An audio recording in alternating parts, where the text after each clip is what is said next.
Subscribe to our YouTube channel and press the bell icon to get the latest updates. Sit. Buddy, sit. Sit. Buddy, sit. This is Buddy, a 5-year-old indie dog from Bengaluru.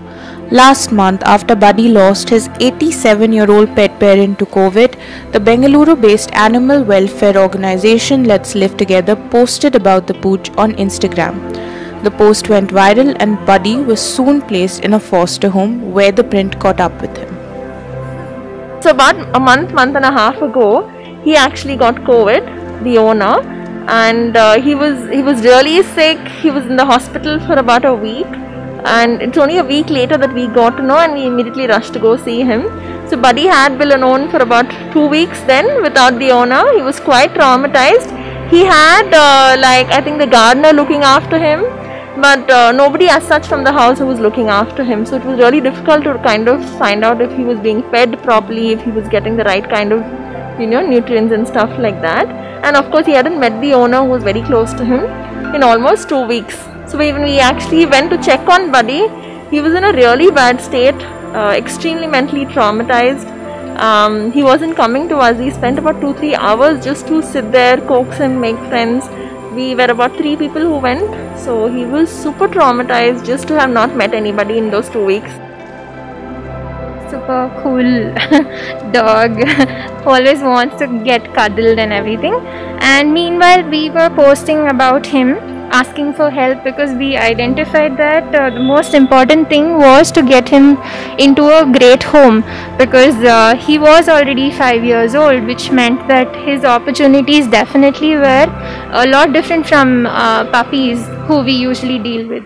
So we were very fortunate and very lucky that a lot of people, a lot of celebrities shared our post, understood the needs of Buddy, and it being a special circumstance with COVID and a lot of other pets as well who had lost their owners and had to be placed at alternative homes.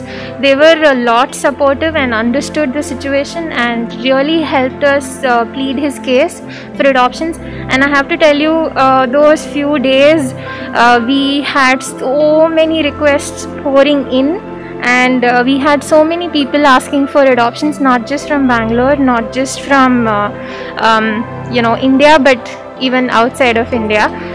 And I think we're happy to say that we have found 1 or 2 leads, and one of it being a person from Switzerland who has shown interest. And of course it's still early stages. We're still trying to see how to work it out. It'll take a couple of months, but if it does click, it'll be like the greatest home for him and the greatest happy ever after story for him, because we are more than thrilled to see how his life is going to be after this. The COVID-19 pandemic has taken a heavy toll on people across the world, but an often not spoken of aspect of this crisis has been the unspeakable challenges it has posed on our pets.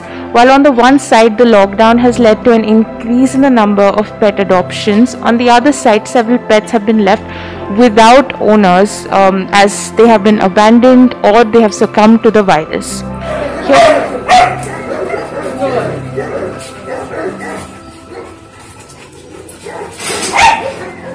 The print visited 2 rescue shelters in Bengaluru to gauge the challenges that this second wave of the pandemic has brought on for pets and pet owners. Yes, so there has been a lot of abandoning cases recently because of them losing their family members or the whole family being affected by COVID, and people thinking that animals are carriers of COVID, and there have been a very wide range of reasons for people to abandon their dogs. The rescue numbers have increased because we're the only active trauma center that is working in Bangalore right now, and in a day we pick up close to 15 cases.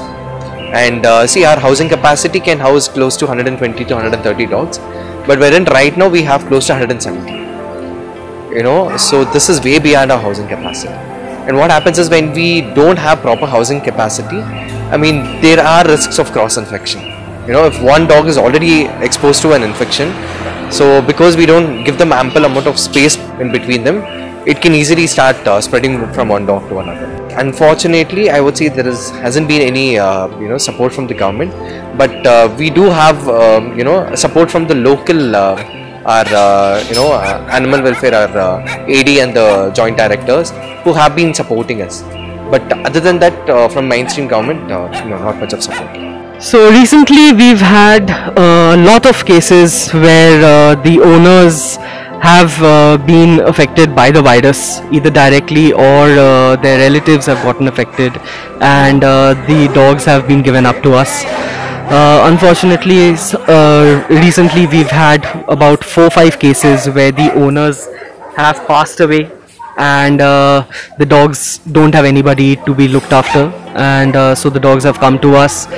Even for adoptions, the adoption trend has slowed down a bit, because we've had quite a few adoptions lined up. We've not been able to do these because of the lockdown, and also because people are backing out sometimes after they've contacted the virus. So it's been quite a tough couple of months, and it's going to be a little more quite difficult. That's what we can foresee, and we just have to get through it and make provisions for it, and do the best that we can.